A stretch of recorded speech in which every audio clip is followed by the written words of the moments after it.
tell you something. Some 34 years ago, this June the 18th, 1978, God took me, a Mephibosheth, that was breathing nothing but shame.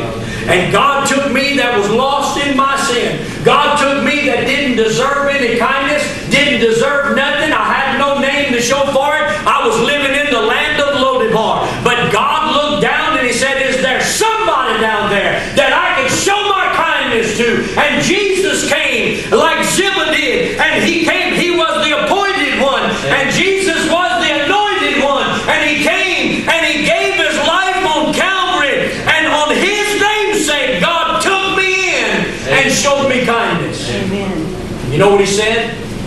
From here on out, Satan, he's going to eat at my table.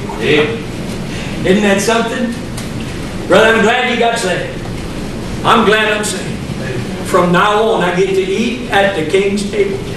Forever and ever and ever. And all I've got to do is trust God, and He's going to get Ziba and all his sons to do all the tilling and all the work, and they're going to bring in the fruit. But I get to eat at the King's table. They get to do the work. I get to eat at the King's table. You know what that is? See, Ziba and all his servants is kind of like a type of the Holy Spirit. I live for the Lord and I just obey Him and listen to Him. He treats me like a son and I get to sit at His table. He doesn't look at my old maimed legs. Here's the thing, brother. When you sit at a king's table, nobody notices how bad your legs are. It doesn't make any difference. He was just as tall as David. He was just as nice looking as David. He looked as royal as David did. He was sitting at the king's table and sitting there. Nobody saw his infirmities. He was just like the king. The Holy Spirit goes out like Ziba and all of his crew go and do all the work. The Holy Spirit works in these people. I've been praying for that young girl I witnessed to yesterday. The Holy Spirit is working on her heart. That's not a doubt in my mind. How do you know that, Brother Barry? I know how He worked in mine when people were praying for me. You know, sometimes that little kindness of the Lord is a prayer. You know, you've often prayed, and I've often prayed, Lord, work on my spouse. They need some help.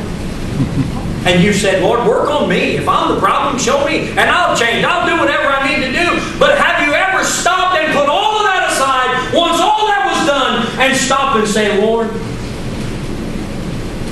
I want you to bless him. Lord, be kind to him. Lord, be nice. Do a kindness of God to him. Just bless him, Lord. I mean from your heart. And said, not for my sake, Lord, but for your name's sake. Lord, I just want to be a blessing. Can you say that in your life? Can you say that right now? Lord, I just want to be a blessing. You notice the thing about Mephibosheth, when he came on the scene, he didn't walk in or got carried in by royalty or anything else and say, hey, I'm the grandson of King Saul. You can't treat me like this. You know, he didn't know what to do. He didn't know why David was getting him to come over here. He was afraid, man. Look, I mean, he may take vengeance on me that my grandfather didn't like him and tried to kill him. I know he was my dad's best friend, but from what I heard, well, really, he didn't know much. He was only 5 when Jonathan was killed. But imagine, that's why David said, fear not. Don't be worried, Mephibosheth. You're not here for that reason. You're here because I want to show you kindness for your father's sake. I want to bless you for Jonathan's sake. See, I can't help but think about it. You know, if you cannot in your life, in any part of your day, if you cannot stop and say to yourself, turn everything loose and say, Lord, I just want to be a blessing. Not, Lord, what's in it for me? If I go do this, what am I going to get out of it? No. Forget all that. If you can't say, Lord, I just want to be a blessing. I don't want recognition. I don't want namesake. I don't want anything for this. But Lord, let me bless somebody today. Let me help somebody. Without nobody knowing. Just one of them little things. Got people that they'll text you from time to time. I have one of them that texts me about every day and says, you know, They've told me I love you so much, they're afraid they're wearing it out. So they say, you know. Like this guy that had a parrot. This guy had this parrot. And this woman come visit him. This old woman. She walks in, that parrot says, "Hey lady, you're ugly." He's like, "Hey, you stupid parrot." He took him out in the back, knocked him in the head a few times. You don't say that, okay? Put it in there. He put him back on the perch. He looked at her. "Hey lady, you're ugly." He grabbed that parrot, boy, he went and knocked the snot up. You don't say that to my visitors, you know, my company. And you say it again, I'm gonna pull all your feathers off, I'm gonna pull your tail off. And that's what I'm gonna do with you. We put him on the perch. That parrot looked at that lady, he said, "Hey lady." She said, "What?" He said, "You know." I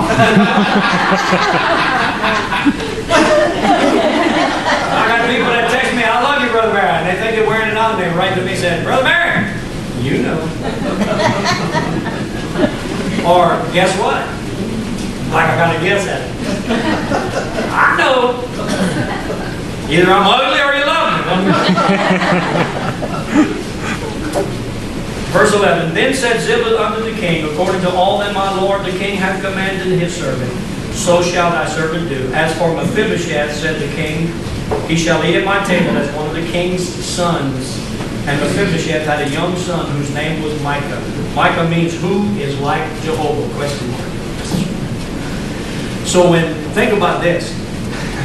After Mephibosheth had a son, when he had that son born to him, he's like, who is like Jehovah? Wow. You get that? Who is like Jehovah? There is no one. Look at what's done. See the names, how much they mean. And all that dwelt in the house of Ziba were servants unto Mephibosheth. So Mephibosheth dwelt in Jerusalem, for he did eat continually at the king's table, and was lame on both his feet. You see, some things are not going to change.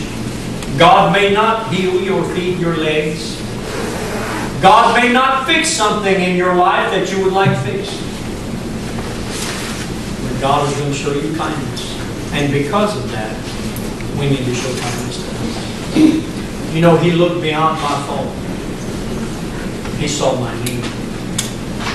But it was farther than that. That's why I wrote that other verse. He went beyond my fault.